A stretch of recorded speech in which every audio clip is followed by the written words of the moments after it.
நண்பர்களே, உங்க உடல்ல ஒரு கடிகாரம் ஓடிக்கொண்டிருக்கிறது. அது உங்கள் வயதை மட்டுமல்ல, உங்கள் செல்களின் எதிர்காலத்தையும் பதிவு செய்து கொண்டிருக்கிறது.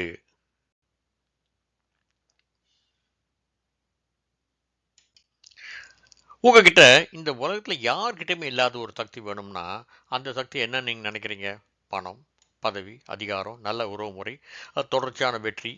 யோசிச்சுக்கிட்டே இருங்க. இடையில மகாபாரதத்துல வர்றது ஒரு யக்ஷ்ண பிரஷ்னான்ற அந்த சம்பவத்தை பத்தி பார்க்கலாம். பலருக்கு இந்த கிளைக்கதை தெரிஞ்சிருக்கலாம். வனவாசத்தோட ஒரு கட்டத்தில் பாண்டவர்கள் காட்டில் தங்கியிருந்தாங்க. அப்போ அவங்களுக்கு ரொம்ப தாகமாகவும் சோர்வாகவும் இருந்தாங்க அவங்க. அப்போ ஒரு மான் அவங்க வச்சுக்கிட்டு இருந்த அந்த அரணிக்கட்டைகள் எடுத்துட்டு ஓட ஆரம்பிச்சிடுது. உடனே அவங்களால அந்த அரணிக்கட்டைகள் இல்லாமல் தீயை உருவாக்க முடியாது இல்லையா யாகத்துக்காக. அதனால அந்த மானை தேடிட்டு எல்லாரும் போகிறாங்க. காட்டுக்குள்ளே போகிறாங்க. அப்போ ரொம்ப நேரம் கழிச்சு கூட மானை கண்டுபிடிக்க முடியல. எல்லாருக்கும் தாகம் அரிச்சது. தாகம் அதிகரிச்சுட்டே போயிட்டு இருந்தது. அப்போ தர்மர் அவர் சகோதரன் நகுலங்கிட்ட போய் சொல்கிறாரு, நீ பக்கத்தில் எங்கேயா தண்ணி இருக்க போய் பார்த்துட்டு வான்னு சொல்கிறாரு. நகல் கொஞ்ச தூரத்துலேயே போய் பார்க்குறப்போ ஒரு அழகான குளத்தை பார்க்குறான். அந்த குளத்துல தண்ணி எடுக்க போகிறப்போ ஒரு அசுரரி கேட்குது, இந்த குளத்துக்கு தண்ணீர் நீ சாப்பிட்றதுக்கு முன்னாடி நான் கேட்குற கேள்விக்கு பதில் சொல்லணும்னு சொல்லுது. நகுலன் அதை பற்றி எதுவுமே கவலைப்படாமல், எனக்கு இப்போ தண்ணி தான் முக்கியம், நான் ரொம்ப தாகமாக இருக்கேன்னு சொல்லி தண்ணி கொடுக்க ஆரம்பித்தான். அடுத்த நிமிஷமே அவன் கீழே விழுந்து இறந்துடுறான். நகுலன் திரும்பி வராதெல்லாம் தர்மர் என்ன பண்ணுறாரு, சகாதவன் அனுப்புகிறாரு. அப்புறம் அதுக்கப்புறம் அர்ஜுனன், பீமன் இது எல்லாருமே இதே மாதிரி போயிட்டு அசுரரி கேள்விக்கு பதில் சொல்லாமல் தண்ணியை குடிச்சிட்டு இறந்து போயிடுறாங்க. கடைசியில் தர்மர் போய் பார்த்தப்போ எல்லா சகோதரரும் இறந்து கிடைக்கிறத பார்த்து ஒரு அதிர்ச்சி அடைகிறாரு. அந்த குரல் மறுபடியும் கேட்டது. இப்போ அந்த பெரிய யக்ஷன் தோன்றி தர்மர் கிட்ட பல ஆழமான கேள்விகளை கேட்டான். வாழ்க்கைனா என்ன, மனிதனை உண்மையிலே காப்பது எது, மனிதனின் மிகப்பெரிய செல்வம் அது, உலகிலே மிகப்பெரிய ஆச்சரியம் அது, இப்படிப்பட்ட பல அடிப்படையான கேள்விகளை கேட்டப்போ தர்மர் ஒவ்வொரு கேள்விக்கும் அமைதியாகவும் அறிவுடனும் பதில் சொல்லிட்டு இருந்தார். கடைசியாக ஒரு கேள்வி கேட்டான் யக்ஷன், உலகிலே மிகப்பெரிய ஆச்சரியம் என்ன. அது தர்மர் சொன்ன பதில் தான் மகாபாரதத்தோட மிகச்சிறந்த தத்துவ பதில்களாக அதில் ஒன்றா பார்க்கப்படுது. அவர் சொன்னார், தினம் பல உயிரினங்கள் இறந்துக்கிட்டு தான் இருக்குது. ஆனால் உயிரோடு இருப்பவங்க நானும் ஒரு நாள் இறக்க போகிறேன், இறக்க தானே போகிறேன் அப்படின்றத மறந்து அவங்க எப்போவுமே வாழப்போகிறோம் அப்படின்ற ஒரு அந்த எண்ணத்திலே வாழ்ந்துக்கிட்டு இருக்காங்கன்னு சொன்னார். இதை விட பெரிய ஆச்சரியம் வேறு ஏதாவது இருக்க முடியுமா என்ன? இதுதான் யக்ஷன் கிட்ட தர்மர் சொன்ன அந்த புகழ் பெற்ற பதில். நண்பர்களே, இந்த கதைக்கும் நம்ம எடுத்திருக்கிற இந்த தலைப்புக்கும் என்ன சம்பந்தம்னு பார்க்கலாம். அதுக்கு முன்னாடி ஒரு விஷயங்க. இந்த தலைப்பு ஒரு விஞ்ஞானபூர்வமான தலைப்பு. அதனால் சில விஞ்ஞான உண்மைகள், சில டெர்மினாலஜிஸ் இதெல்லாம் நான் சொல்ல வேண்டிய கட்டாயத்தில் இருக்கிறேன். அது சில பேருக்கு அவ்வளோ சீக்கிரமாக போய் சேராமல் இருக்கலாம், புரியாமல் இருக்கலாம். அதனால் தேவைப்பட்டால் ஒரு முறைக்கு மேலே கூட கேட்குறது நல்லது. ஆனால் நீங்கள் ஒரே நேரத்தில் மொத்தமாக பார்க்கணுன்ற அவசியம் இல்லை. பகுதி பகுதியாக நேரம் கிடைக்கிறப்ப மட்டுமே இந்த பதிவை பாருங்கள். ஏன்னா இது ஒரு நீளமான பதிவு. என்னால் அதை தவிர்க்க முடியல. ஏன்னா எல்லா விஷயத்தையும் சொல்லி ஆகணும் இல்லையா? அதே நேரத்தில் ஒரு விஷயம், ஒரு தடவையாவது கடைசி வரைக்கும் பாருங்கள். சரிங்களா? சரிங்க. மனித வரலாற்றிலேயே ஆழமாக போய் பார்த்தோம்னா மனுஷன் எப்பவுமே தேடின ஒரு விஷயம் இருக்குங்க. அது என்னன்னா, இன்னும் கொஞ்ச நாள் வாழணும். அதாங்க. பழைய அரசர்கள் பார்த்தீங்கன்னா மரணத்தை வெல்லக்கூடிய மருந்தை தேடினாங்க. சீன பேரரசர்கள் அந்த அமரத்துவம், அந்த இம்மார்ட்டல் மருந்துன்னு சொல்லிட்டு அதை கண்டுபிடிக்கிறதுக்காக தேடினாங்க. மேற்கு நாடுகளில் பார்த்தீங்கன்னா அல்கமிஸ் சாதாரண உலோகத்தை கூட ஒரு தங்கமாக மாற்றணும்னு முயற்சி செஞ்சுட்டே இருந்தாலும் மனித வாழ்க்கையை நீட்டிக்கிற அந்த ரகசியத்தையும் கூடவே தேடிட்டு இருந்தாங்க. இன்னைக்கு வரைக்கும் அந்த தேடல் முடியலைங்க. ஆனால் இப்போ அந்த தேடல் அந்த கோட்டைகளிலும் அந்த அரண்மனைகளும் இல்லைங்க. அது இப்போ நடக்கிறது ஒரு மைக்ரோஸ்கோப்பு கீழே. நம்மோட உடலுக்குள்ள ஒவ்வொரு நொடியும் வேலை செஞ்சுட்டு இருக்கிற சிறிய உலகத்தில் அந்த உலகத்தோட பேர் என்னன்னா செல். ஒரே வயசு, ஒரே வருஷம் பிறந்தவங்க, ஒரே நகரத்தில் வாழறவங்க. ஆனால் ஏன் ஒருத்தர் 70 வயசுலேயே மலை ஏறுறாரு, இன்னொருத்தர் 55 வயசுலேயே பல உடல்நல பிரச்சனைகள்லாம் சந்திக்கிறாரு? வயதுன்றது நம்மளோட பர்த் சர்டிஃபிகேட்டில் மட்டும்தான் இருக்கா, இல்லை நம்மளோட உடலுக்குள்ளே வேற ஒரு ஏஜ் கிளாக் இருக்கா? அந்த கேள்விக்கான பதிலை தேடுறப்ப தான் விஞ்ஞானிகள் கண்டுபிடிச்ச ஒரு அற்புதமான விஷயம் டெலமேர். ஒரு சின்ன கதை. ஒரு தாத்தா தன்னோட பேரங்கிட்ட பேசிகிட்டு இருக்காரு. அப்போ அவர் சொல்கிறார், நான் உன் வயசில் இருந்தப்போ தினம் ஓடுவேன், மரம் ஏறுவேன், 4 நிமிஷம் வேலை செய்வேன். பேரன் கேட்குறான், தாத்தா இப்பயே உணர முடியல. தாத்தா சிரிச்சு சொல்கிறார், எனக்கு வயசாகிடுச்சு. ஆனால் அறிவியல் கேட்குற கேள்வி என்னென்னா, வயசானது மட்டும்தான் காரணமா, இல்லை நம்ம உடலுக்குள்ள பல வருடங்களாக அந்த மாற்றங்களோட விளைவா? இதுதான் ஏஜிங் சயின்ஸோட மிகப்பெரிய புதிருங்க. நான் வந்து ஒரு விஷயம் நினச்சி பார்ப்போம். நம்மளோட உடல் வந்து ஒரு பெரிய நகரம் மாதிரி. அந்த நகரத்தில் 37 ட்ரில்லியனுக்கு மேற்பட்ட செல்கள் இருக்குங்க. அது ஒவ்வொரு செல்லுக்கும் ஒரு வேலை. அந்த ஹார்ட் செல் துடிக்க உதவுது. பிரெயின் செல் வந்து நம் நினைவுகளையும் சிந்தனைகளையும் உருவாக்குது. அந்த மசில் செல் இருக்கு இல்லைங்களா, அது வந்து நம்மளை நகர செய்யுது. ஆனால் இந்த எல்லா செல்களுக்கும் ஒரு இன்ஸ்ட்ரக்ஷன் மேனுவல் இருக்குது. அதுதான் டிஎன்ஏ, அதாவது டிஆக்சி ரைபோ நியூக்ளிக் ஆசிட். மிகப்பெரிய லைப்ரரி ஒன்று கற்பனை செஞ்சு பாருங்கள். அந்த லைப்ரரியில் வந்து உங்கள் உடல், அதான் லைப்ரரி தான் உங்கள் உடல் அப்படின்னு வச்சுங்க. அதில் இருக்கிற புக்ஸ்லாம் வந்து குரோமோசோம்ஸ். அந்த புக்கில் இருக்கிற சாப்டர்ஸ் மரபணுக்கள், அதாவது ஜீன்ஸ். ஆனால் ஒரு புக்குன்னு ஒன்று இருந்தால் அது கவர்னு ஒன்று இருக்கணும் இல்லைங்களா? அந்த கவர் இல்லாமல் அந்த பேஜஸ் பாதுகாப்பாக இருக்குமா? இருக்காது இல்லையா? அதே போல் குரோமோசோம் முடிவில் வந்து ஒரு பாதுகாப்பான ஒரு அமைப்பு உள்ளது. அதுதான் டெலமேர். நம்மளோட டிஎன்ஏ வந்து நேராக நீட்டணும்னு வச்சுங்க. ஒரு மனிதனோட அந்த செல்லில் இருக்கிற டிஎன்ஏ சுமார் 2 மீட்டர் நீளம் இருக்குமா. ஆனால் அது வந்து ஒரு சிறிய செல்லுக்குள்ள மிக அழகாக சுருக்கி வைக்கப்பட்டிருக்கிறது இந்த டெலிமேர். ஒரு ஷூ லேஸ் எடுத்துங்களேன். அது ஒரு கடைசியில் ஒரு பிளாஸ்டிக் டிப் இருக்கு இல்லைங்களா, அந்த டிப் இல்லைன்னா என்ன ஆகும்? சில நாட்கள் வந்து அது பிரிஞ்சு போயிடும். டெலிமேரும் அதே மாதிரி தாங்க. குரோமோசோம்ஸோட பாதுகாப்பு முனைன்னு அதை சொல்லலாம். அது வந்து இந்த டிஎன்ஏவோட அதை முக்கியமான பகுதியை பாதுகாக்குது. ஆனால் இங்கே தாங்க ஒரு மர்மம் ஆரம்பிக்குது. ஒவ்வொரு முறையும் செல் பிரியும் போது இந்த பாதுகாப்பு முனை வந்து கொஞ்சம் கொஞ்சமாக குறைய ஆரம்பிக்குது. ஏன்? நேச்சர் ஏன் இப்படி செய்யுது? இது சரி செய்யறதுக்கு ஒரு என்சைம் இருக்குது, அதை பற்றி அப்புறம் பார்ப்போம். ஆனாலும் நான் பயந்தாரேன் இல்லையா? அப்புறம் ஒரு கேள்வி, இந்த கேன்சர் செல்ஸ்லாம் எப்படி சாகாமல் வளர்ந்துக்கிட்டே இருக்குது? நாம் வந்து ஒரு முக்கியமான விஷயத்தை பார்க்குறோம். நம்மளோட ஒவ்வொரு செல்லுக்கும் ஒவ்வொரு வகையான பயாலஜிக்கல் லிமிட் இருக்குங்க. செல் எப்பவுமே பிரிஞ்சுக்கிட்டே இருக்காது. ஆனால் டெலமேர் ஒவ்வொரு டிவிஷனுக்கும் கொஞ்சம் கொஞ்சமாக குறைஞ்சிக்கிட்டே வரும். ஒரு கட்டத்தில் செல் என்ன சொல்லணும்னா, நீ இனிமேல் பாதுகாப்பாக பிரிய முடியாதுன்னு. அதே நேரத்தில் செல் வந்து 2 வேளை சூஸ் பண்ணும். ஒன்று சூஸ் பண்ணும். முதல் வழி என்னன்னா சென்ஸ், அதாவது வந்து செல் உயிரோடு தான் இருக்கும், ஆனால் அது பிரியறதுக்கு நிறுத்தது. ரெண்டாவது வழி என்னன்னா அப்பாப்டோசிஸ், அதாவது திட்டமிட்ட முறையில் செல் இறந்து போயிடும். இது உடலோட பாதுகாப்பு அமைப்பு. ஆனால் இப்போ ஒரு கேள்வி, அப்படின்னா நேச்சர் வந்து ஒரு ரிப்பேர் மெக்கானிசத்தை வச்சுக்கிட்டு இருக்கா? ஆமாம். ஆனால் அந்த ரிப்பேர் மெக்கானிசத்து பேர் என்னென்னா டெலமேர். அது அதுக்கு வந்து அது பாதுகாக்கிற உதவினா டெலமெரேஸ் அப்படின்ற ஒரு என்சைம். இதனோட வேலை என்னென்னா டெலமேரோட அந்த நீளத்தை வந்து பராமரிக்கிறது தான். அதாவது குறைஞ்சே போயிட்டுருக்கிற அந்த பாதுகாப்பு முனைக்கு கொஞ்சம் புது டிஎன்ஏ ரிப்பேர் சேர்க்குது. ஒரு டெய்லர் வந்து கிழிந்த துணியோட ஓரத்தை மறுபடியும் தைக்கிற மாதிரி டெலமேரஸ் வந்து குரோமோஸோட அந்த முனையை வந்து பராமரிக்க உதவுது. ஆனால் இங்கே ஒரு ஆச்சரியம் இருக்குங்க. இந்த டெலமேரஸ் வந்து எல்லா செல்களையும் சமமாக செயல்படுறதில்ல. டெலமேரஸ் அதிகமாக செயல்படுற இடங்கள் என்னென்னா எம்ப்ரியானிக் செல்ஸ்ன்னு இருக்குது, அப்புறம் ஸ்டெம் செல்ஸ், அப்புறம் ரீப்ரொடக்டிவ் செல்ஸ். ஏன்னா இந்த செல்ஸில் தான் வந்து புதிய வாழ்க்கையை உருவாக்குறதுக்கான அந்த முக்கிய பங்கு அதில் தான் இருக்குது. ஒரு குழந்தை வந்து ஒரு சின்ன செல்லிலிருந்து ஒரு முழு மனிதனாக வளருது. அதுக்கு வந்து மிக அதிகமான செல் டிவிஷன் தேவை இல்லையா? அதனால் நேச்சர் வந்து இந்த செல்களுக்கு டெலமெரஸ் பாதுகாப்பு அதிகமாக வழங்கியிருக்கு. ஆச்சரியமாக இருக்குல்ல? அப்படின்னா மற்ற செல்கள்லாம் ஏன் இல்லை? இதுதான் இயற்கையோட பேலன்ஸ்னு சொல்லணும். ஒரு செல் வந்து எப்பவுமே பிரிஞ்சுக்கிட்டு இருந்தால் அது ஒரு நல்ல விஷயம் இல்லைங்க. ஏன்னா கட்டுப்பாடே இல்லாத செல் டிவிஷன் எதுக்கு வழிவகுக்கும்? கேன்சர். நம்மோட உடலில் வந்து ஒவ்வொரு நாளும் பல ஆயிரக்கணக்கான டிஎன்ஏ டேமேஜ்லாம் நடந்துட்டு தான் இருக்குது. அண்ட் பெரும்பாலான நேரங்களில் பார்த்தீங்கன்னா நம்மளோட ரிப்பேர் சிஸ்டம் அதெல்லாம் சரி செஞ்சுட்டே வந்துட்டுருக்கு. ஆனாலும் சில நேரங்களில் வந்து ஒரு செல் வந்து கட்டுப்பாட்டை எழுதிட்டே போகுது. அது சொல்லுது நான் நிற்க மாட்டேன் அப்படின்னு சொல்லிட்டு அது தொடர்ந்து பிரியுது. இதுதான் இதுதான் அந்த கேன்சர் வளர்ச்சியோட ஒரு முக்கியமான அம்சம்னு சொல்கிறாங்க. ஒரு சாதாரண செல்லுக்கு வந்து ஒரு ஸ்டாப் பட்டன் ஒன்று இருக்கும். ஆனால் கேன்சர் செல் அந்த ஸ்டாப் பட்டன் வந்து பல வழிகளில் தவிர்க்க முயற்சிக்குதுங்க. அதில் ஒரு முக்கியமான வழி என்னென்னா டெலிமெரேஸ் ஆக்டிவேஷன் அப்படின்னு சொல்கிறாங்க. அதாவது பல கேன்சர் செல்ஸ் வந்து என்ன பண்ணுதுன்னா இந்த டெலிமெரேஸை மறுபடியும் ஆன் பண்ணிடுங்க. இதனால் வந்து அதனோட அந்த டெலிமேர் குறையாமல் தொடர்ந்து பிரிஞ்சுக்கிட்டே இருக்க முடியாது. இதனால தான் கேன்சர் செல்ஸில் வந்து சில நேரங்களில் வந்து இம்மார்ட்டல் லைக் செல்ஸ்ன்னு வந்து விஞ்ஞானிகள் சொல்கிறாங்க. ஆனால் அதெல்லாம் உண்மையில் வந்து இம்மார்ட்டல் இல்லைங்க. அதாவது கட்டுப்பாடு இல்லாமல் வளரக்கூடிய திறனை பெற்றிருக்கிற செல்கள். மனித கேன்சர்களில் வந்து பெரும்பாலானவை வந்து இந்த டெலிமர் மெயின்டெனன்ஸ் மெக்கானிசத்தை மறுபடியும் செயல்படுத்துது. இதனால்தான் இந்த கேன்சர் ரிசர்ச்சில் வந்து டெலிமேரஸ் வந்து ஒரு முக்கியமான இலக்கா மாறி இருக்கு. இப்போ அறிவியல் வரலாற்றில் ரொம்ப முக்கியமான ஒரு கதை இருக்கு.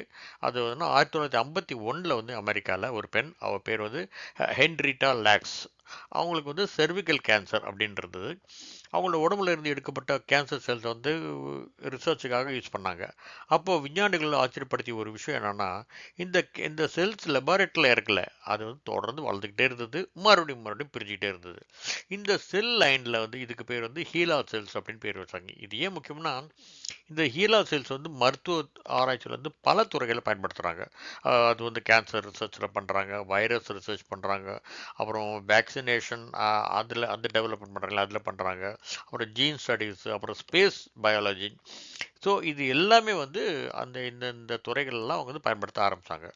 ஸோ இது இவை ஏன் இத்தனை காலம் வாழ்ந்தன அப்படின்னு பார்த்தோம்னா, அது பல காரணம் இருக்குங்க. ஒன்று, இந்த டெலிமெரஸ் அந்த டெலிமேர் மெயின்டெனன்ஸ் இருக்குங்களா, அதோட திறமை. அதாவது சாதாரண செல்லோட வயசு வரம்பை விட தாண்டி போயிட்டே இருந்தது தான்.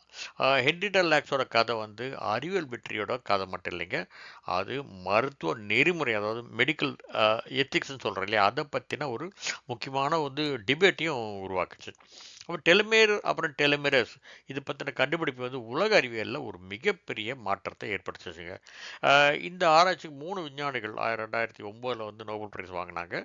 அவங்க கண்டுபிடிச்சது வந்து குரோமோசோம் எப்படி பாதுகாக்கப்படுது, அப்புறம் வந்து செல் ஏஜிங் எப்படி தொடர்புடையது, அப்புறம் வந்து டெலிமெரஸ் வந்து என்ன பங்கு, அதோட பங்கு என்ன. ஆனால் இப்போ மிக பெரிய கேள்வி என்னென்னா, இந்த டெலிமெரஸை அதிகரித்தோம்னா மக்கள் வந்து இளமையாக அப்பமே இருக்க முடியுமா? இதுதாங்க இன்றைய காலகட்டத்தில் லாங்குவிட்டி ரிசர்ச்னு சொல்கிறோம் இல்லையா, அது வந்து ஒரு மிகப்பெரிய கனவாக தான் இருக்குங்க. ஆனால் அதுக்குள்ளே பல சிக்கல்கள் இருக்குது. ஒரு பக்கம் டெலிமேர் வந்து ரிப்பேர் பண்ணிகிட்டு இருக்கு, இன்னொரு பக்கம் கேன்சர் ரிஸ்க் இருக்குது. ஸோ நேச்சர் வந்து ரொம்ப நுணுக்கமாக இது வந்து பேலன்ஸ் பண்ணிட்டு இருக்குங்க. சரி, உங்களோட வாழ்க்கை முறை வந்து உங்கள் செல்லோட பேசிகிட்டு இருக்கிறதா தினமும் ஸ்ட்ரெஸ் இருக்கு இல்லையா, அது உண்மையிலேயே டெலிமேரஸை பாதிக்குதா? மெடிடேஷன் சொல்கிறோம், அது டெலிவரிஸ்க்கு தொடர் இருக்கா? எக்ஸசைஸ் எந்த அளவுக்கு உதவுது? ஸ்லீப் வந்து ஏன் வந்து செல்லுலர் ரிப்பேர் முக்கியம்? உணவு உண்மையில் ஏஜிங்கை மாற்றுமா? இப்படி பல விஷயங்களை பற்றி பார்க்கலாங்க. நம்ம வாழ்க்கை முறை நான் வந்து டெலிமறையை வந்து பாதிக்குமா? அதாவது தினம் வந்து சாப்பிட்றது, தூங்குகிற நேரம், மன அழுத்தம், உடற்பயிற்சி, இது எல்லாம் வந்து செல்லோட வயசை மாற்ற முடியுமா? பதில் ஓரளவுக்கு இருக்கலாம். ஆனால் இது சரியாக புரிஞ்சுக்கணுங்க. இங்கே வந்து ஒரு முக்கியமான வார்த்தை வந்து அந்த அசோசியேஷன் அண்ட் ப்ரூஃப் அப்படின்றது. அதாவது 2 விஷயங்களுக்கு தொடர்பு இருக்குது. அதில் ஒன்று இன்னொன்று நேரடியாக உருவாக்குதுன்னு அர்த்தம் கிடையாதுங்க. ஒரு உதாரணம் சொல்லணும்னா, சம்மரில் வந்து ஐஸ்கிரீம் வந்து இன்க்ரீஸ் ஆகுது, சேல் இன்க்ரீஸ் ஆகுது. அதே நேரத்தில் ஸ்விம்மிங் பூலில் வந்து விபத்துகள் அதிகரிக்கலாம், அதிகமாகலாம். அப்படின்னா ஐஸ்கிரீம் தான் விபத்து காரணமாக நான் இல்லை இல்லையா? அது 2க்கும் காரணம் டெம்பரேச்சர் இல்லைங்களா? அதே மாதிரி டெலமேர் வந்து ரிசர்ச்லேயும் வந்து தொடர்பு, அப்புறம் அதுக்கான காரணம், இது 2மே பிரித்து பார்க்கணும். ஒரு நாள் ஸ்ட்ரெஸ் வந்து ஒரு பெரிய பிரச்சனை இல்லைங்க. இப்போ எக்ஸாம் முன்னாடி ஸ்ட்ரெஸ் வருது, அப்புறம் வந்து இன்டர்வியூ போகிறோம், அப்போ முன்னாடி ஒரு ஸ்ட்ரெஸ் இருக்குது. இது ஒரு முக்கியமான நிகழ்ச்சிக்கு முன்னாடி வர ஸ்ட்ரெஸ் தான். ஆனால் இதெல்லாம் வந்து உடலையும் மனத்தையும் தயார்படுத்தும். அது வந்து யூஸ்ட்ரெஸ் அப்படின்னு சொல்கிறாங்க. ஆனால் மாதங்கள் வருஷங்கள் தொடர்ந்து இருக்கிற ஸ்ட்ரெஸ் இருக்கு இல்லையா, அது வேற. அதுக்கு பேர் வந்து நீடித்த மன அழுத்தம் சொல்கிறது இந்த க்ரோனிக் ஸ்ட்ரெஸ். ஸோ இந்த க்ரோனிக் ஸ்ட்ரெஸ் வந்த உடனே நம்ம உடல் வந்து ஒரு எமர்ஜென்சி மோடுக்கு போயிடுதுங்க. பிரெயின் வந்து ஒரு டேஞ்சர் இருக்கிறதா நினைக்குது. உடல் ஹார்மோனை வந்து வெளியிடுது. அதில் முக்கியமானது ஒன்றுன்னா கார்டிசோல். அந்த ஷார்ட் டேர்மில் குறுகிய காலத்தில் இது ரொம்ப உதவுங்க. ஆனால் நீண்ட காலம் அதிகமாக இருந்தால் அது வந்து இன்ஃப்ளமேஷன், ஆக்சிடேட்டிவ் ஸ்ட்ரெஸ், அப்புறம் இம்யூனல் சேஞ்சஸ், இதெல்லாம் வந்து பல மாற்றங்கள் ஏற்படலாங்க. இது எல்லாமே நம்மளோட செல்களோட ஆரோக்கியத்தை பாதிக்கலாம். டெலமேர் அப்புறம் ஸ்ட்ரெஸ் பற்றின ஆர்வத்தை வந்து அதிகரித்த ஒரு முக்கியமான ஆய்வு வந்து சில வருஷங்களுக்கு முன்னாடி நடந்ததுங்க. சில ஆராய்ச்சியாளர் வந்து கடுமையான மன அழுத்தத்தில் வாழ்ந்த தாய்மார்களை வந்து ஆராய்ச்சி பண்ணாங்க. குறிப்பாக நீண்ட காலம் உடல் நல பிரச்சனைகள் இருந்த குழந்தைங்களை கவனிக்கிற அந்த தாய்மார்கள் வந்து அவங்களோட டெலமேர் லென்த் வந்து வேற வந்து வேற ஒரு குழுவோடு ஒப்பிடப்பட்டது. முடிவு என்னாச்சுன்னா, அதிக ஸ்ட்ரெஸ் அனுபவித்தவங்களில் குறைஞ்ச டெலிமேர் லென்த் இருந்தது. ஆனால் ஒரு முக்கியமான விஷயம், இதோட அர்த்தம் ஸ்ட்ரெஸ் வந்தால் டெலிமேர் உடனே சுருங்கும் அப்படின்றது இல்லைங்க. இது வந்து நீண்ட கால ஸ்ட்ரெஸ்ஸு உடலோட ஏஜிங் ப்ராசஸை பாதிக்கக்கூடிய ஒரு காரணமாக கூட இருக்கலாம் அப்படின்றதான ஒரு முக்கியமான குறிப்பாக நம்ம பார்க்கணும். இப்போ வந்து ஒரு நல்ல செய்தி. அது என்னன்னா, நம்மோட உடல் வந்து நகர்வதற்காக தான் உருவாக்கப்பட்டது. பல ஆய்வுகள் அது வந்து ரெகுலர் ஃபிசிக்கல் ஆக்டிவிட்டி இது பல ஆரோக்கியமான நன்மைகளோட தொடர்பு இருக்குதுன்னு காட்டுது. எக்ஸசைஸ் வந்து ஹார்ட் ஹெல்த்துக்கு அதை மேம்படுத்துது. இன்சுலின் உணர்வு திறன் சொல்கிற அந்த இன்சுலின் சென்சிட்டிவிட்டி அதை அதிகரிக்க உதவுது. இன்ஃப்ளமேஷனை குறைக்க உதவலாம். தசை நிறைன்னு சொல்கிற அந்த மசில் மாஸ் இருக்கு இல்லையா, அதை பாதுகாக்க உதவுது. இது எல்லாமே ஹெல்த்தி ஏஜிங்க்கு முக்கியம். சிலர் நினைக்கலாம் டெலிமேரை வந்து பாதுகாப்புன்னு தினம் மாரத்தான் மாதிரி ஓடணுமான்னு சொல்லிட்டு. அப்படி இல்லை. பலருக்கு வந்து தொடர்ச்சியான நடைப்பயிற்சியே ரொம்ப பயனுள்ளதான ஒரு பழக்கம் தான் சொல்லணும். ஒரு முக்கியமான ரகசியம் என்னென்னா, தீவிரத்தை விட தொடர்ச்சி தொடர்ச்சியே சிறந்தது. அதாவது இந்த கன்சிஸ்டன்சி பீட்ஸ் இன்டென்சிட்டி. ஒரு நாள் கடுமையாக எக்ஸசைஸ் பண்ணிவிட்டு ஒரு மாதம் நிறுத்ததை விட தினம் தினம் 30-45 நிமிஷம் நடக்கிறதே வந்து நடைமுறையில் சிறந்தது. அப்புறம் இந்த வயசாகிறப்ப வர ஒரு பெரிய பிரச்சனை வந்து என்ன, தசை இழப்பு, அதாவது மசில் லாஸ். இதுக்கு பேர் வந்து சர்க்கோபீனியா அப்படின்னு சொல்கிறாங்க. வயசு வந்து அதிகரிச்சுட்டே போகிறப்போ மசில் ஸ்ட்ரென்த்து குறையலாம். அதனால் அடிக்கடி கீழ் விழுற அபாயம், அப்புறம் பலவீனம், அப்புறம் சுயசார்பு குறைவு, அப்புறம் ஸ்ட்ரென்த் ட்ரைனிங், இது வந்து இந்த மாதிரி பிரச்சனைகள் வந்து எதிர்கொள்ள ரொம்பவே உதவும். டெலிமேருக்கு மட்டும் இல்லைங்க, உடல் முழுதும் ஆரோக்கியத்துக்கும் தான் வந்து இது ஒரு உதவுது. அடுத்தது நம்ம வந்து நல்லா தூங்குறப்போ நம்ம உடல் வந்து ஆஃப் ஆகிடுது இல்லைங்க, அது வந்து ஒரு ரிப்பேர் மோடுக்கு தான் போயிடுது. நம்ம மூளை கூட வந்து தகவலை ஒழுங்குபடுத்துது. அப்புறம் இந்த ஹார்மோன்ஸ் வந்து சமநிலைப்படுத்துது. அப்புறம் அந்த இம்யூன் சிஸ்டம் இருக்கு இல்லையா, அந்த நோய் எதிர்ப்பு மண்டலம் அதனோட வேலையை சரியாக செய்யுது. தொடர்ந்து குறைஞ்சபட்சம் தூக்கம் பல ஆரோக்கிய பிரச்சனைகளோட தொடர்பு இருக்குன்னு சொல்லப்படுது. சில ஆய்வுகள் வந்து இந்த மோசமான தூக்கத்துக்கும் குறைஞ்ச நீளம் உள்ள இந்த டெலிமேருக்கும் இருக்கிற அந்த தொடர்பையும் காட்டுது. ஆனால் இதுலேயும் கூட மேலும் மேலும் ஆராய்ச்சிகள் நடந்துட்டு தான் இருக்குது. பொதுவாக வந்து பல பெரியவங்களுக்கு வந்து 7-9 மணி நேரம் தூக்கம் உதவியாக இருக்கலாம். ஆனால் வயசு, உடல்நிலை, வாழ்க்கை முறை இதெல்லாம் வந்து பொறுத்து அது மாறுபடலாம். இப்போது சுவாரஸ்யமான ஒரு பகுதி, மனம் வந்து உடலை பாதிக்குமா? பல நூற்றாண்டுகளாக வந்து மனிதர்களும் தியானம், யோகா, பிரார்த்தனை, இந்த மூச்சு பயிற்சி இதெல்லாம் பண்ணிட்டு வந்துட்டு தான் இருக்காங்க இல்லையா. இன்றைக்கும் வந்து சயின்ஸ் அதை பற்றி என்ன சொல்லுது?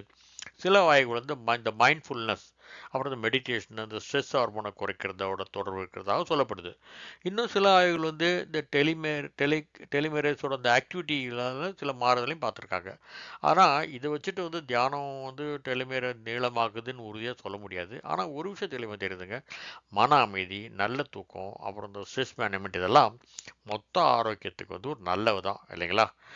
சரி, இப்போது எல்லாரும் கேட்குற கேள்வி என்னன்னா, சாப்பிட்டா வந்து டெலிமேரை நீளமாகுமா அப்படின்னு சொல்லிட்டு. இங்கே வந்து கொஞ்சம் கவனமாக இருக்கணுங்க. ஒரே ஒரு ஃபுட்டு, ஒரே ஒரு ஜூஸு, ஒரே ஒரு சப்ளிமெண்ட்டு இதெல்லாம் வந்து உங்கள் வயசை மாற்றோன்னு எந்த அறிவியலும் சொல்லலைங்க. ஆனால் ஒரு முழுமையான உணவு முறை இருக்கு இல்லைங்களா, அதாவது பல வாய்கள் வந்து ஒரு உணவு முறை மறுபடியும் மறுபடியும் வருதுங்க. அதுதாங்க மத்திய தரைக்கடல் உணவு முறை, அதாவது மெடிட்டரேனியன் டயட்னு சொல்கிறோம் இல்லையா. இதில் வந்து காய்கறிகள், பழங்கள், நட்ஸ், பீன்ஸ், ஃபிஷ், அப்புறம் ஆலிவ் ஆயில், அப்புறம் முழு தானியங்கள் இதெல்லாம் சொல்லப்படுற ஹோல் கிரெயின்ஸ் இதெல்லாம் அதிகமாக இருக்குங்க. இதில் இருக்கிற நியூட்ரியன்ஸ் வந்து இந்த இன்ஃப்ளமேஷனை குறைக்கிறதுக்கும் உடல் ஆரோக்கியத்தை மேம்படுத்தவும் உதவுது. அதன் மூலமாக டெலிமேரோட ஹெல்த்துக்கும் கண்டிப்பாக ஒரு தொடர்பு இருக்கலாம்னு சில ஆய்வுகள் சொல்லுங்க. அதிகப்படியான சுகரி ட்ரிங்க்ஸு, இந்த அல்ட்ரா ப்ராசஸ் ஃபுட்ஸ், அப்புறம் டிரான்ஸ்ஃபேக்ஸு, அப்புறம் இந்த எக்ஸசிவ் ப்ராசஸ் மீட்டு இது எல்லாமே நம்மோட செல் ஆரோக்கியத்தை கெடுக்குன்றதுல சந்தேகமே இல்லைங்க. இங்கே வந்து ஒரு முக்கியமான விஷயம், நாம் வந்து டெலிமேருக்காக மட்டும் வாழ வேணாங்க, நம்ம ஆரோக்கியமாக வாழணும் இல்லைங்களா.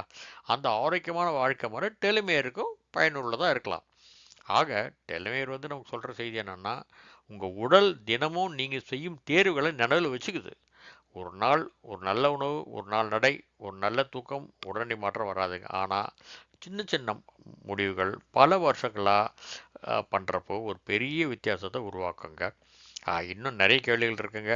அதாவது விண்வெளிக்கு போனால் வந்து டெலிமேர் என்ன ஆகும், ஒரே டிஎன்ஏ இருக்கிற ட்வின்ஸ் வந்து ஏன் வேறு மாதிரி வேறு வேறு விதமாக வயசாகிறாங்க, 100 வயசுக்கு மேலே வாழ்கிற மக்கள் அவங்களோட ரகசியம் என்ன, ப்ளூ ஜோன் அப்படின்னா என்ன, அது உண்மையில் என்ன சொல்லுது, தொடர்ந்து என்னோட இணைஞ்சிருங்க. சில மனிதர்கள் ஏன் 90, 100, 110 வயசு வரைக்கும் ஆரோக்கியமாக வாழறாங்க? அவங்ககிட்ட ஏதாவது ரகசியமாக மருந்து இருக்கா என்ன? அவங்களோட டெலமேர் மற்றவங்களோட வித்தியாசமாக இருக்கா, இல்லை வேறு ஏதாவது காரணம் இருக்கா? இதுக்கான பதிலை தேட விஞ்ஞானிகள் உலகம் முழுக்க பல ஆய்வுகளை நடத்திக்கிட்டு தான் வராங்க. குறிப்பாக மரபணுக்கள் ஜீன்ஸ் பற்றி பேசுவோம். சில குடும்பங்களில் வந்து பலர் வந்து நீண்ட காலம் வாழறதை நம்ம பார்த்துருக்கோம் இல்லையா? இதில் வந்து ஜெனடிக் ஒரு பங்கு வகிக்கலாம். சில ஜெனடிக் வேரியன்ஸ் வந்து நீண்ட ஆயுளோட தொடர்பு இருக்கிறதா ஆய்வுகள் சொல்லுது.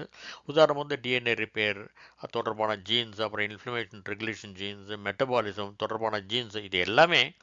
ஆனால் இங்கே வந்து ஒரு முக்கியமான உண்மை என்னென்னா, நீண்ட ஆயுள் லாங்கிவிட்டின்றோம் இல்லையா, அது ஒரே ஒரு ஜீனோட விளைவு இல்லைங்க. அது பல நூற்றுக்கணக்கான ஜீன்ஸு, வாழ்க்கை முறை, சுற்றுச்சூழல், இதோட கலவையாக தான் இருக்க முடியும். ஒரு பிரபலமான கருத்து என்னென்னா, ஜீன்ஸ் ஆர் நாட் டெஸ்டினி. அதாவது உங்கள் டிஎன்ஏ ஒரு ஆரம்ப வரைபடம் தான். ஆனால் அவங்க வாழ்க்கை முறை அந்த வரைபடத்தில் பல மாற்றங்களை ஏற்படுத்த முடியும். ஒரே டிஎன்ஏ இருக்கிற ஐடென்டிக்கலான ட்வின்ஸ் கூட வந்து இது ஒரு அழகான உதாரணம். ஐடென்டிக்கல் ட்வின்ஸ்னால் வந்து அவங்களோட டிஎன்ஏ கிட்டத்தட்ட ஒரே மாதிரி தான். அப்படின்னா அவங்களோட வயசும் ஆரோக்கியமும் ஒரே மாதிரி தான் இருக்கணும் இல்லையா? ஆனால் நிஜ வாழ்க்கையில் அப்படி இருக்கிறது இல்லை. ஒரு டீம் வந்து புகைப்பிடிக்கலாம், உடற்பயிற்சி செய்யலாம், அப்புறம் அதிக ஸ்ட்ரெஸ் அனுபவிக்கலாம். இன்னொரு டீம் வந்து ஆரோக்கியமான ஒரு உடற்பயிற்சி, வந்து நல்ல தூக்கம், நல்ல சமூகங்கள், இப்படி அவருக்கு இருக்கலாம். இப்படிப்பட்ட நல்ல லைஃப்பில் இருக்கலாம். பல வருஷங்களுக்கு அப்புறம் இந்த 2 பேரோட உயிரியல் வயது, அதாவது பயாலஜிக்கல் ஏஜ்னு சொல்கிறோம் இல்லையா, அது வேறுபடலாம். இல்லை இதில் என்னென்னா, விஞ்ஞானிகள் புரிஞ்சுக்கிட்டு இருக்கிறது வந்து என்னென்னா, டிஎன்ஏ மட்டும் நம்மளோட முழு கதையும் எழுதுறது இல்லைங்க. இன்னும் சொல்லப்போனால் ப்ரூஸ் லிப்டர் சொல்கிறாரு, நம்மளோட சில நம்பிக்கைகள் கூட ஜீன் எக்ஸ்பிரஷனை மாற்றலான்னு. இது சம்மந்தமாக எபிஜெனடிக்ஸ் வந்து இப்போ ரொம்ப வேகமாக வளர்ந்துட்டு ஒரு சப்ஜெக்ட்டுங்க. முக்கியமான ஆராய்ச்சிகள் இதுவும் ஒன்று. இது தொடர்பாக வந்து பல வீடியோக்கள் என்னோட இந்த சத்யாஸ்பாக்கல் சேனலில் இருக்குங்க. லிங்க்கை வந்து நான் ஷேர் பண்ணுறேன், நேரம் கிடைக்கிற பாருங்கள். இப்போ வந்து ஒரு சுவாரஸ்யமான ஆய்வு. ஒரே மாதிரியான டிஎன்ஏ இருக்க 2 பிரதர்ஸ், ஒருத்தர் பூமியில், ஒருத்தர் விண்வெளியில். இதனால் விஞ்ஞானிகளுக்கு ஒரு ஒரு ஒரு நல்ல ஒரு ஆப்பர்ச்சுனிட்டி கிடச்சிதுங்க. ஸ்பேஸ் என்விரான்மெண்ட் வந்து மனித உடலை எப்படி மாற்றுது. அந்த ஆய்வில் பங்கேற்றவர் பேர் வந்து ஸ்காட் கெல்லின்றவர் பேர். அவரோட சகோதரர் பேர் வந்து மார்க் கெல்லி. ஸ்காட் கெல்லி வந்து சுமார் 1 வருஷம் இன்டர்நேஷ்னல் ஸ்பேஸ் ஸ்டேஷன்லேயே இருந்தார். அவரோட உடல் வந்து பல மாற்றங்கள் ஆய்வு செய்யப்பட்டது. அதில் ஒன்று டெலமேரோட லென்த்து. விண்வெளி பயணம் செஞ்சப்போ வந்து ஸ்காட் கெல்லியோட சில டெலமேர்ஸ் வந்து எதிர்பாராதமாக நீளமாக தெரிஞ்சது.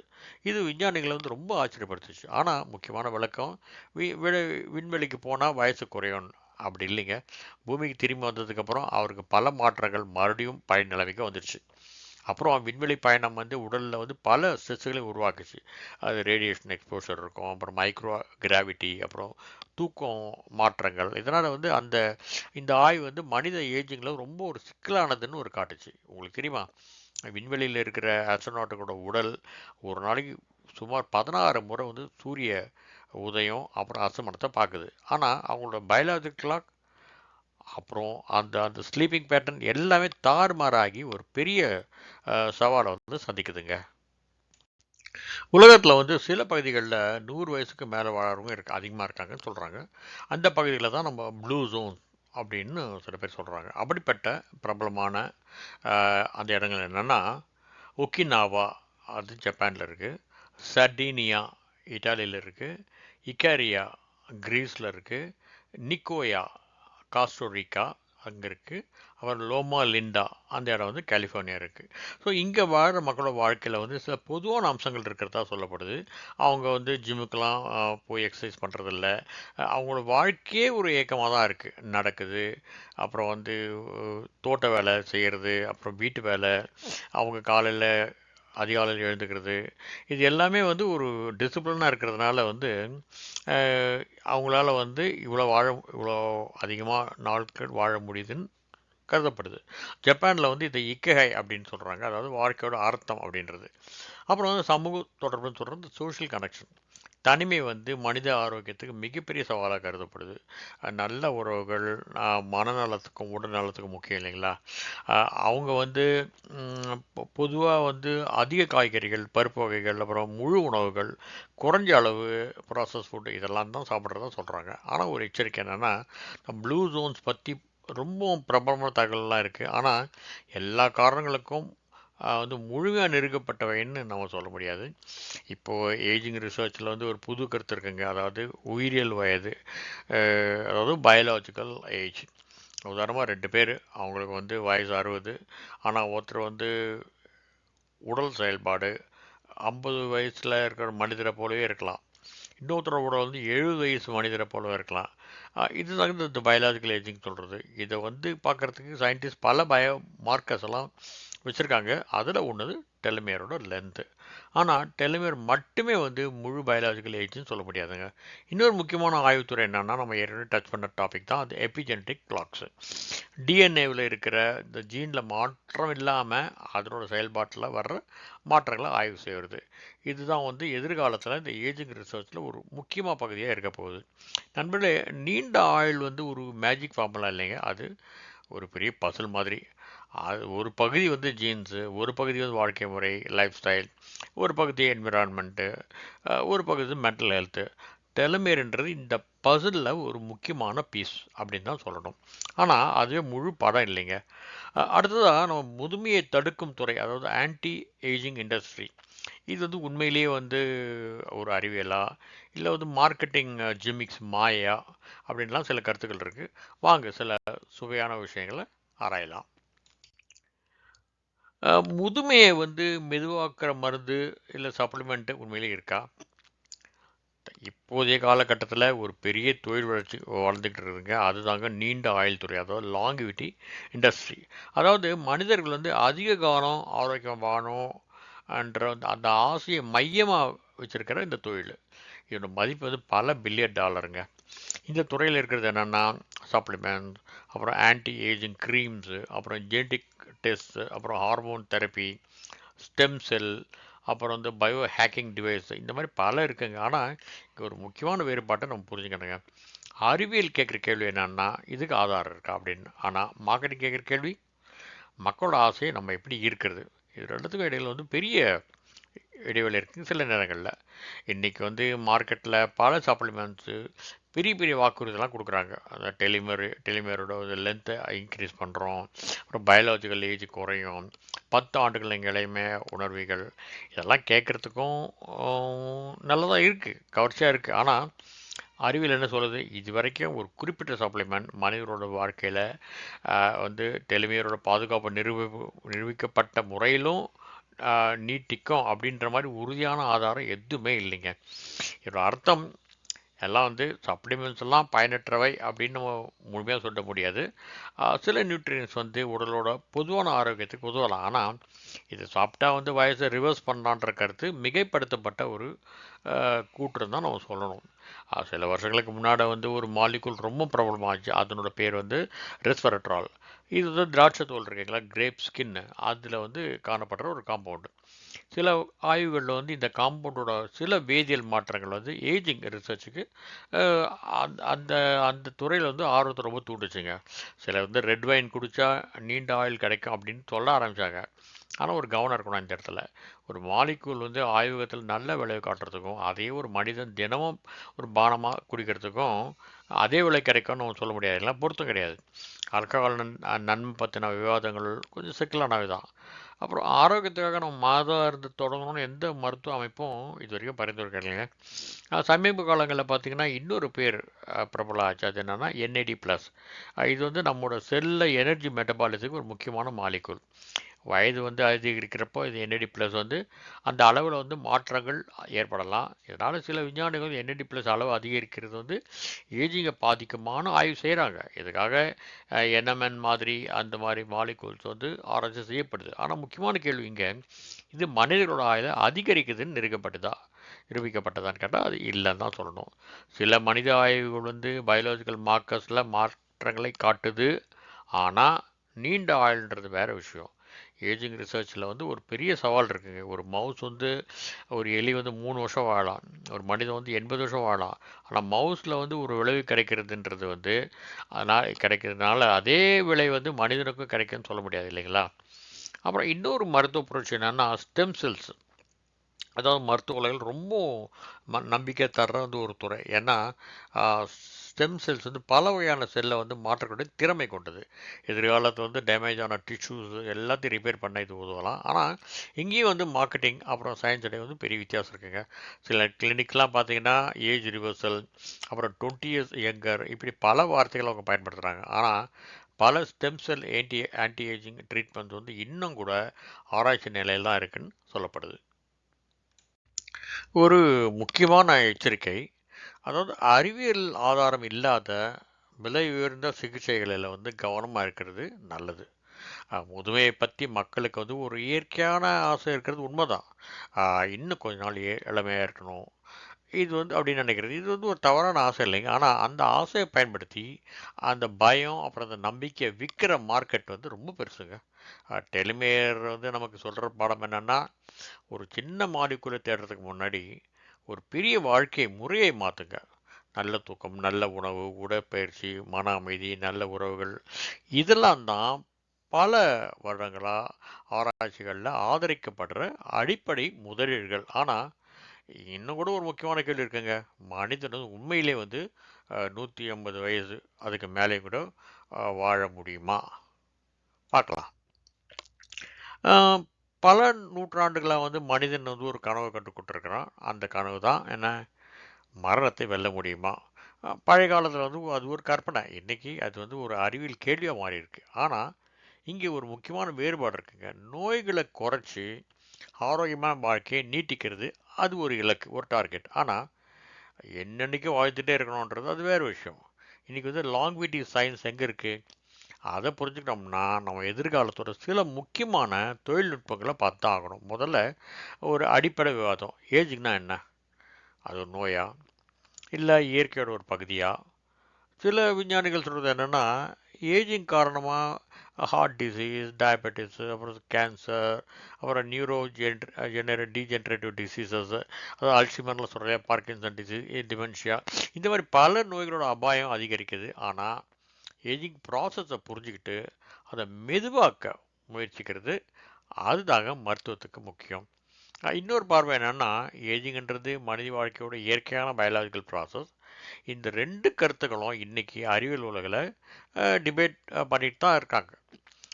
2013 வந்து சில முக்கியமான விஞ்ஞானிகள் வந்து ஏஜிங்கை புரிஞ்சுக்கிறதுக்கு ஒரு முக்கியமான ஃப்ரேம் ஒர்க்கை முன் வச்சாங்க. அதோட பேர் வந்து hall marks of ageing.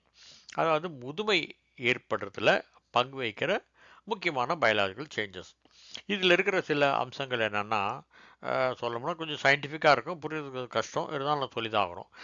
Genetic instability, அப்புறம் டிஎன்ஏ டேமேஜ் அது அதிகமாகிறது, டெலமேர் நம்ம சொன்னோம் இல்லையா, அதோட அட்ரிஷன், அப்புறம் டெலிமேர் அது குறையிறது, அப்புறம் மைட்டோகான்ட்ரியல் இருக்குல்ல அதோட டிஸ்ஃபங்க்ஷனு, அப்புறம் வந்து செல் எனர்ஜி சிஸ்டம் அதில் ஏற்படுற மாற்றங்கள், அப்புறம் செல்லுலார் சென்சஸின் அது வந்து பழைய செல்கள் வந்து செயல்பாடு மாறுதல், அப்புறம் ஸ்டெம் செல் எக்ஸாஷன், இது மாதிரி, அதாவது அப்புறம் குரோனிக் இன்ஃப்ளமேஷன், இதெல்லாம் வந்து இருக்குது. ஆனால் இதில் வந்து ஒரு முக்கியமான விஷயம் தெரியுது என்னென்னா, ஏஜிங் வந்து ஒரே காரணத்தால் நடக்கிறது இல்லைங்க. டெலமேர் மட்டும் முழு ஏஜிங் அந்த கதையை சொல்கிறது இல்லை. அது வந்து ஒரு பெரிய ஆர்கெஸ்ட்ரா மாதிரி. டெலமேர் வந்து அதில் வந்து ஒரு இசைக்கருவி. இப்போ வந்து மரபணு உலகில் வந்து ஒரு புரட்சிகரமான தொழில்நுட்பம் இருக்குங்க. அது பேர் வந்து கிறிஸ்பர்னு சொல்கிறாங்க, CRISPR. எளிமையாக சொல்லணும்னா டிஎன்ஏல குறிப்பிட்ட இடங்களில் மாற்ற உதவும் ஒரு ஜெனடிக் எடிட்டிங் டூல்.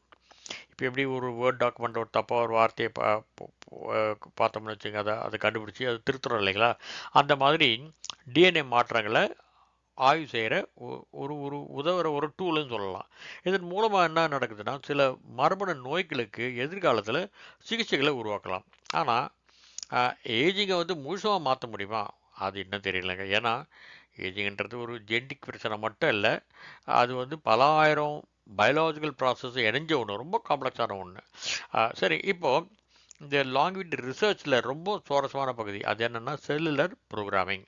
இது வந்து நம்ம உடம்புல இருக்கிற செல்ஸு அதனோட அடையாளத்தை மாற்றிக்கொள்கிற ஒரு திறன் இருக்குது அப்படின்றது. இதில் வந்து வந்து ஷின்யா அப்போ எமன் நாக்கா அப்படின்ற ஒரு டீம் என்ன பண்ணாங்கன்னா, அவங்க ஒரு ரிசர்ச் பண்ணாங்க. அதில் முக்கியமாக அவங்க கண்டுபிடிச்சது என்னன்னா, சில ஃபேக்டர்ஸ், அதை குறிப்பிட்ட ஃபேக்டர்ஸை பயன்படுத்தி இந்த மெச்சூரான முதிர்ந்த செல்லை வந்து ஸ்டெம் செல் மாதிரியான நிலைக்கு மாற்ற முடியுன்றது. ஸோ இது பேர் வந்து எமனாக்கா ஃபேக்டர்ஸ் அப்படின்னு சொல்கிறாங்க. இந்த கண்டுபிடிப்பு வந்து ஸ்டெம் செல் ரிசர்ச்சில் வந்து ரொம்ப பெரிய மாற்றத்தை ஏற்படுத்தியிருக்குங்க. ஆனால் இங்கே வந்து ஒரு பெரிய சவால் இருக்குங்க. ஒரு செல்லை வந்து ரொம்ப ரீசெட் பண்ணோம்னா அது வந்து அதனோட பழைய அடையாளத்தை இழந்துடலாம்.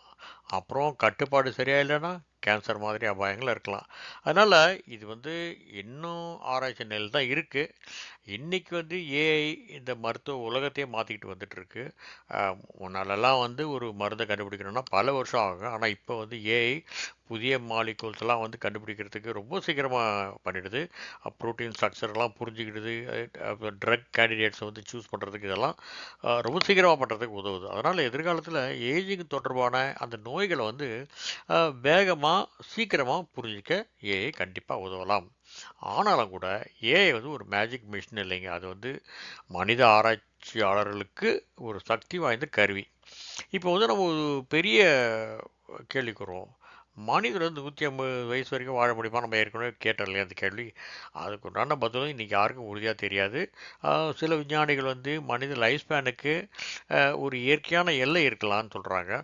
சிலர் எதிர்கால தொழில்நுட்பங்கள் அது வந்து அந்த எல்லையை கூட மாற்றலாம் அப்படின்னு கூட நம்புகிறாங்க. ஆனால் இன்றைய நிலை உறுதியாக நிரூபிக்கப்பட்டது இல்லை. ஓகே. ஆனால் சிலது நிரூபிக்கப்பட்டது என்னன்னா, ஆரோக்கியமான வாழ்க்கை முறைகள் ஆயுளை மேம்படுத்த உதவும் அப்படின்றது தான். பல நோய்களை தடுக்கலாம். அதனால வந்து ஹெல்த் ஸ்பேன் வந்து அதிகரிக்க முடியும்.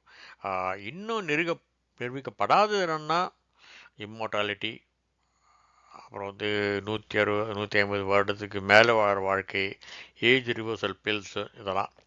ஒரு சுவாரஸ்யமான கேள்வி என்னன்னா, நம்ம வந்து 150 வயசு வரைக்கும் வாழ முடிஞ்சால் அது உண்மையிலே நல்லதா? ஒரு மனிதர் வந்து 150 வருடங்கள் வாழ ஆரம்பிச்சுப்போம். ஆனால் கடைசி 70 வருஷங்கள் அவர் நோயோடு இருந்தால் அது வெற்றியா என்ன? அப்படிப்பட்ட அந்த வாழ்க்கை தேவை தானே அவருக்கு. அதனால் லாங்குவிட்டி சயின்ஸ்ன்றது இப்போ வந்து ஒரு புதிய இலக்கை நோக்கி போயிட்டுருக்குங்க. ஆயுளை மட்டும் கூட்டுறதில்ல, ஆரோக்கியமான ஆண்டுகளை சேர்க்கறது. அதாவது not just adding years but adding healthy years. அதுதான் லைஃப் ஸ்பேன். எதிர்கால மருத்துவத்தோட மிகப்பெரிய கேள்வி என்னென்னா, நாம் எப்பவும் வயசாகாமல் இருக்கிறது நல்லதா? இல்லை அது எப்படி குறைக்கணும்னா, அல்ஷிமர் தாமதம் வர்றது, அப்புறம் வந்து ஹார்ட் டிசீஸ் குறையிறது, அப்புறம் கேன்சர் வந்து ஆரம்பத்திலே கண்டுபிடிக்கப்படுறது, இந்த மாதிரி. ஸோ மனிதர்கள் வந்து இருக்காங்க 60-90 வயசுக்கு அப்புறமும் வந்து சுயமாக வாழுறது, அதாவது வாழ்க்கையோட தரத்தை உயர்த்துறது, இதெல்லாம் தான் முக்கியம் இல்லைங்களா?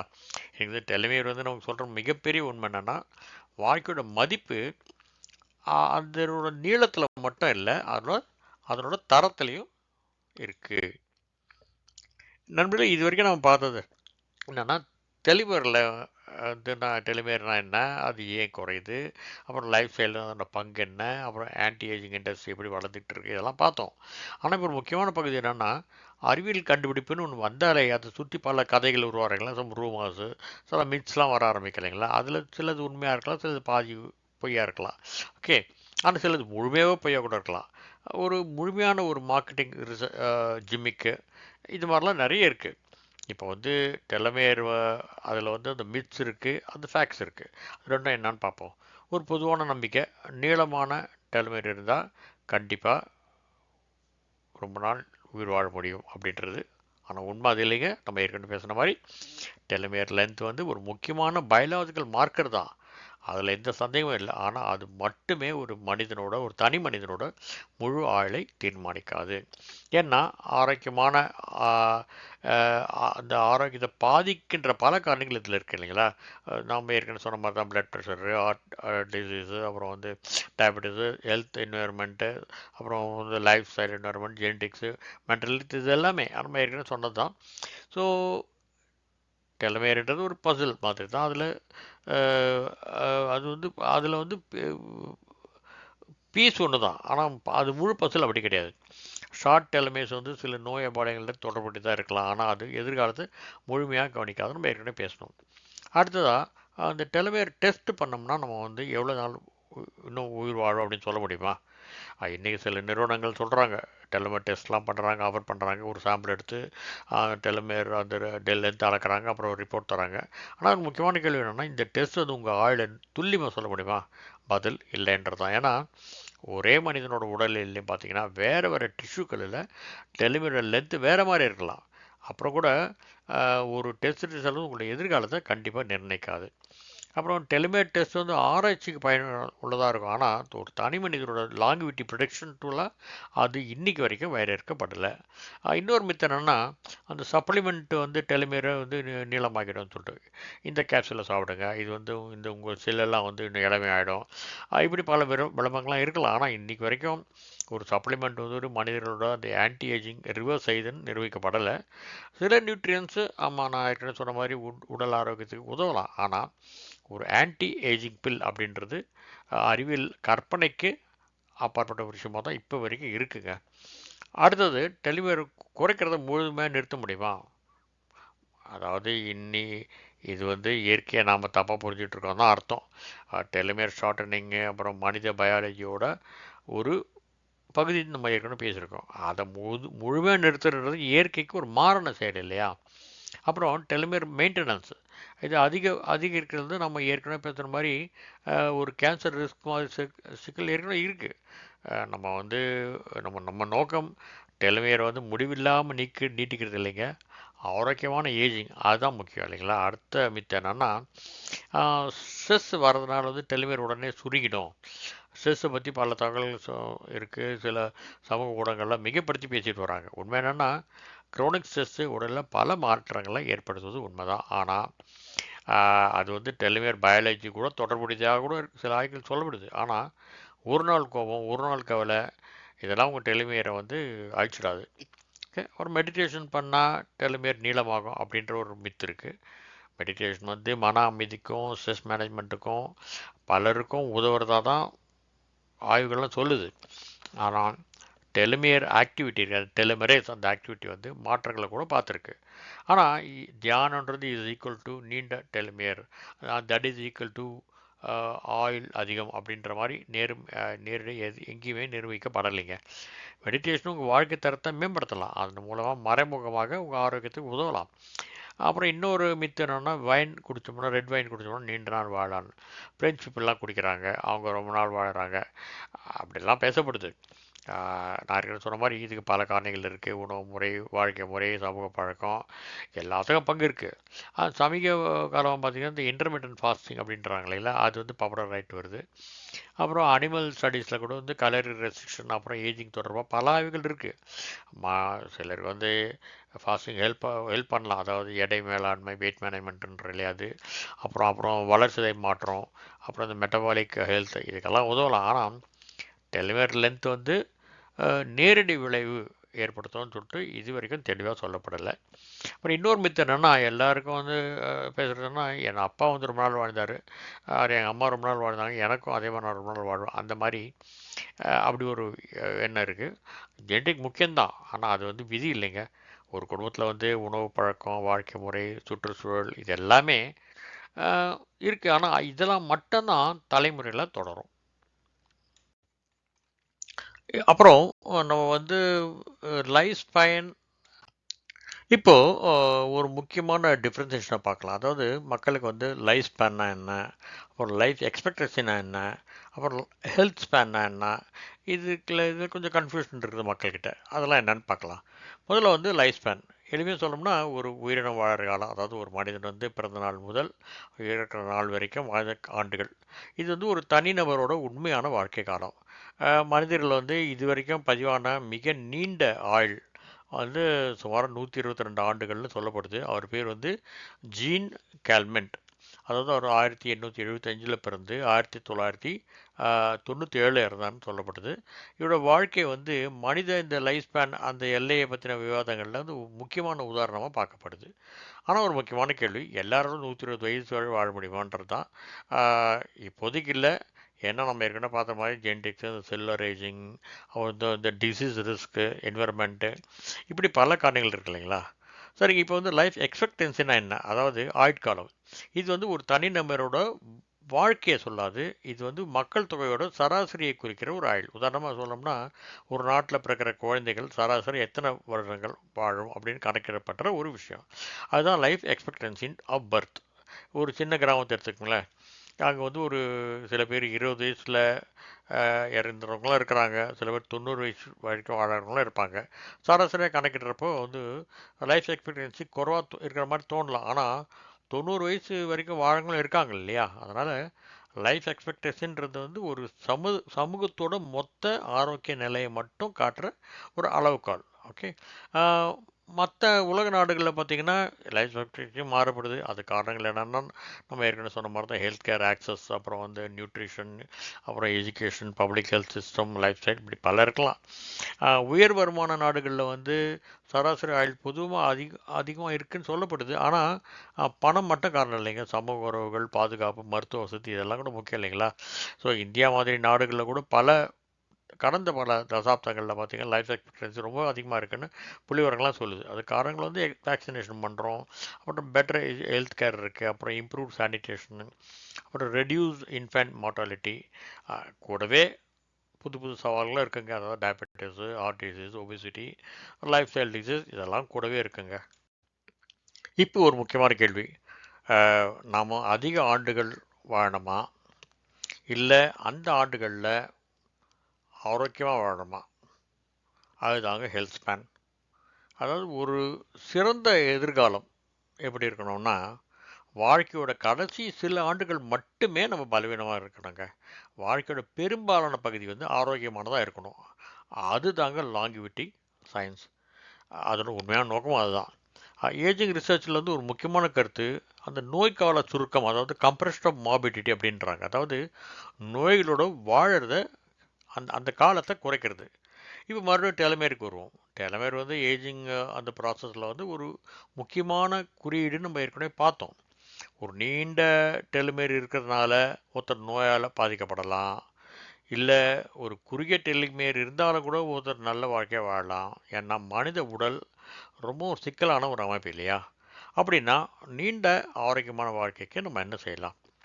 அறிவியல் ஆதரிக்கும் சில அடிப்படைகள், அதெல்லாம் நமக்கெல்லாம் தெரிஞ்சது தான், ஒரு தான் நம்ம நினைவு பார்த்துக்கிறதுல தப்பில்லை. மூவ் யுவர் பாடி, அதாவது தினசரி இயக்கம், நடை, ஸ்ட்ரென்த் ட்ரைனிங், அப்புறம் ஈட் ரியல் ஃபுட், அதாவது குறைந்த ப்ராசஸ் ஃபுட், அதிகமான ஹோல் ஃபுட், அப்புறம் தொடர்ச்சியான நல்ல தூக்கம், நல்ல மனித உறவுகள், மன அமைதி, புகைப்பிடித்தலை தவிர்த்தல், அதிக மது அருந்ததை தவிர்த்தல். இதெல்லாம் ஒரு ஃபேன்சி இல்லைங்க. இதெல்லாம் பல ஆண்டுகளாக வந்து நம்ம அறிவியல் ஆதரிக்கிற விஷயங்கள் தான். இது வரைக்கும் வந்து நாம் வந்து ஒரு அற்புதமான பயணத்தை மேற்கொண்டோம். நம்ம உடலோட சின்ன அளவில் தொடங்கி ஒரு செல், ஒரு குரோமோசோம், ஒரு டெலமேர், அதிலிருந்து மனித வாழ்க்கையோட மிகப்பெரிய கேள்வி வரைக்கும் நம்ம வந்திருக்கிறோம். நாம் எப்படி வயசாகிறோம்? நாம் வந்து ஆரோக்கியமாக அதிக நாள் வாழ முடியுமா? முடியும்னா எப்படி? ஸோ இந்த பதிவில் வந்து பகிரப்பட்ட தகவல் எல்லாமே பார்த்திங்கன்னா அறிவியல் ஆய்வுகள், அப்புறம் பொதுவான அறிவியல் புரிதல்களை அடிப்படையாக கொண்டவை தான். இருந்தாலும் இது வந்து மருத்துவ ஆலோசனை இல்லைங்க. டெலமேர், லாங்கிவிட்டி சப்ளிமெண்ட்ஸு, இல்லை எந்த ஒரு சுகாதார தலையீடு, அதாவது ஹெல்த் இன்டர்வென்ஷன் பற்றியும் தனிப்பட்ட முடிவு எடுக்கணும்னா முன்னால் உங்களோட மருத்துவர்கிட்ட ஆலோசனை பெறுவது அவசியம். குறிப்பாக ஏற்கனவே உடல்நல பிரச்சனைகள் உள்ளவர்கள், மருந்து எடுத்துக்கிட்டு இருக்கிறவங்க, சப்ளிமெண்ட்டை தொடங்க நினைக்கிறவங்க கண்டிப்பாக மருத்துவ ஆலோசனையை பெற வேண்டும். ஸோ இந்த டெலமேர்ன்ற இந்த கடிகாரத்தை நம்ம நிறுத்த முடியுமா? முடியாதுன்னா என்ன செய்ய முடியும்? கடிகாரம் ஓடிக்கிட்டே இருக்கிறப்போ நாம் என்ன செய்யணும்னு முடிவு பண்ணலாம். வாழ்க்கை அப்படி தானே. நேரத்தை நிறுத்த முடியாது, ஆனால் வயசை முழுமையாக தவிர்க்க முடியாது. ஆனால் அந்த நேரத்தை எப்படி பயன்படுத்துன்றது தானே பண்ண முடியும். அதை மட்டும் தான் நம்மளால் தேர்வு செய்ய முடியும் இல்லைங்களா? டெலமேர் வந்து நமக்கு சொல்கிற மிகப்பெரிய பாடம் என்ன? வாழ்க்கையை நீட்டிப்பதை விட வாழ்க்கையை வளப்படுத்துவது தான். அதிக ஆண்டுகள் மட்டுமே வேண்டாம், அந்த ஆண்டுகளில் ஆரோக்கியமும் வேணும், அர்த்தம் வேணும், அன்பு வேண்டும், மகிழ்ச்சி வேண்டும் இல்லையா? அறிவியல் நமக்கு வந்து ஒரு வாய்ப்பை காட்டுது. வாழ்க்கையின் தரத்தை உருவாக்குறது தினசரி நம்ம தேர்வாக தானே இருக்க முடியும் இல்லைங்களா? சரி நண்பர்களே, இந்த நீளமான பதிவை என்னோட இணைஞ்சு கடைசி வரை கேட்டதுக்கு நன்றி. அடுத்த பதிவில் விரைவில் சந்திப்போம். வணக்கம்.